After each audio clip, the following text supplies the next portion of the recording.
let's make bread pudding.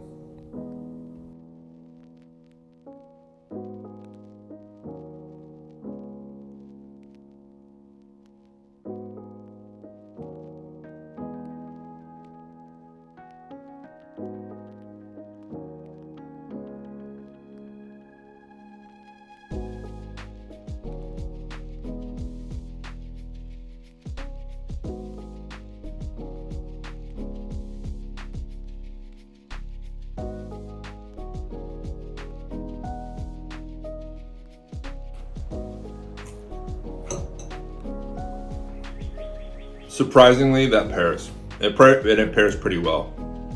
Like, there's maybe a little bit of unwanted bitterness at the very, very beginning of the sip, but everything after that is just very complimentary. I really enjoy this pairing, and I'm shocked that it actually works.